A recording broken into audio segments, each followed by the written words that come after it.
Activity number 14. Reading for pleasure. আনন্দৰ বাবে পঠন।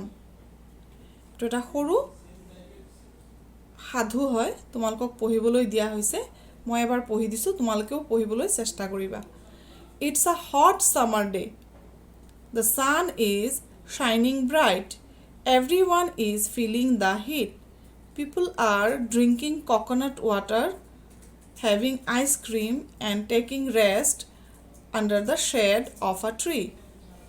Two birds are sitting on the branch of a tree. They were very thirsty. They are unable to find water anywhere.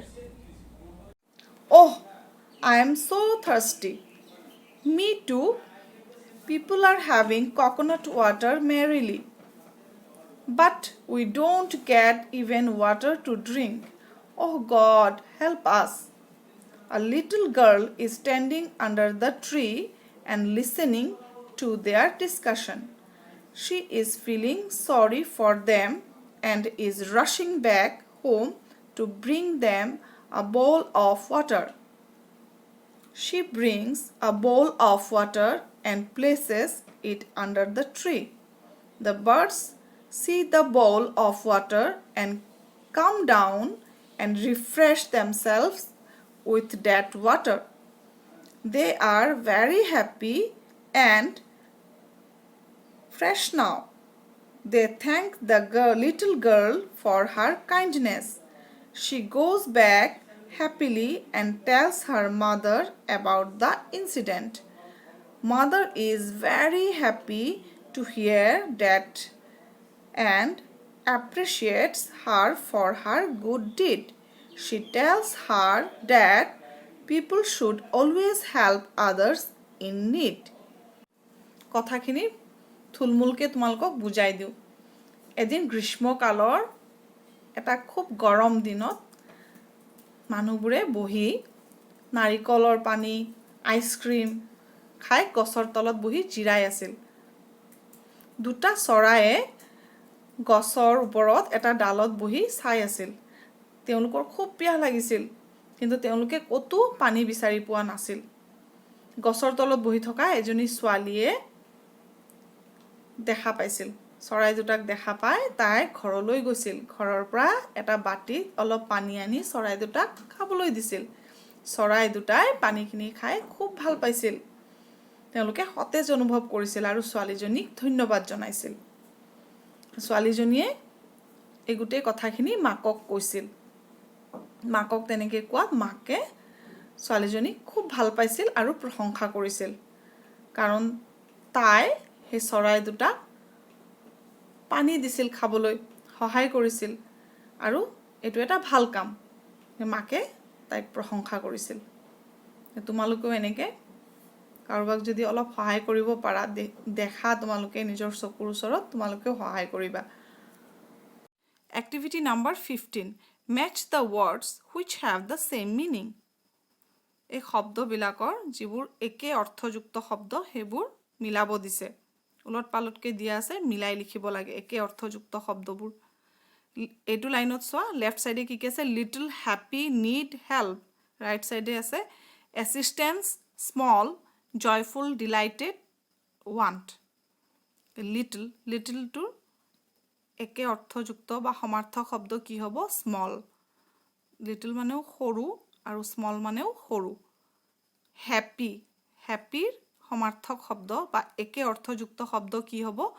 Joyful বা delighted, দুইটাই হ'ব। Need, need মানে বিচৰা, প্ৰয়োজন হোৱা, লাগে, এনেকুৱা অৰ্থত নিড, ৱান্ট। হেল্প, হেল্প মানে সহায়, help, assistance. Activity number 16. Let's read the following words aloud. In column B, when H combines with S, it makes a new sound. তলত দিয়া শব্দবোৰ ডাঙৰকৈ পঢ়ো আহা। কলম বিত এছৰ লগত যেতিয়া H যোগ হৈছে, ই এটা নতুন ধ্বনিৰ সৃষ্টি কৰিছে। ইয়াত কি কোৱা হৈছে জানানে? তলত এটা বাকচ দিয়া হৈছে। বাকচটোত দুটা ভাগ আছে, A আৰু B। এ বাকচত এছেৰে কিছুমান শব্দ লিখা হৈছে আৰু বি বাকচত এছৰ লগত এইচ যোগ হৈছে আৰু এছৰ লগত এইচ যোগ হোৱাৰ লগে লগে এটা নতুন ধ্বনিৰ সৃষ্টি হৈছে পঢ়ো আহা এ বাকচত কি লিখা আছে চাওঁচোন এছেৰে লিখা হৈছে SEAC সাইন তলত আৰু দুটা শব্দ আছে SIP চিপ SOOT সুট বি বাকচত এছৰ লগত এইচ যোগ হৈছে যোগ হৈ SHE she SHINE শাইন তলত আৰু দুটা শব্দ আছে SHIP শিপ SHOOT শুট দেখিলানে যিবোৰ শব্দ এছেৰে আৰম্ভ হৈছে আমি কেনেকৈ মাতিছোঁ চি সাইন চিপ সুট কিন্তু এছৰ লগত এইচ যোগ হোৱাৰ লগে লগে তাৰ উচ্চাৰণ অলপ পৰিৱৰ্তন হৈছে আৰু শুনাত এটা বেলেগ ধ্বনি হৈছে যেনে শি শাইন শিপ শুট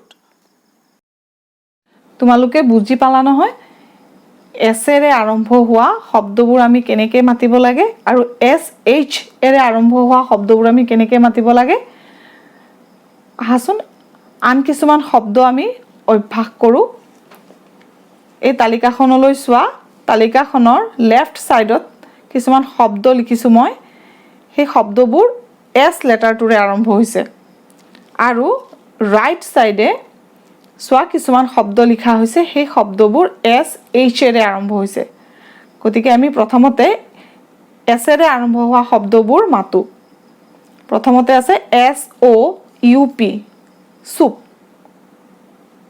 তাৰপিছত SOAP soap তাৰপিছত SAINT saint তাৰপিছত আছে SLOW slow SKIN skin SKY sky SKIRT skirt SKILL skill SALT salt SELL cell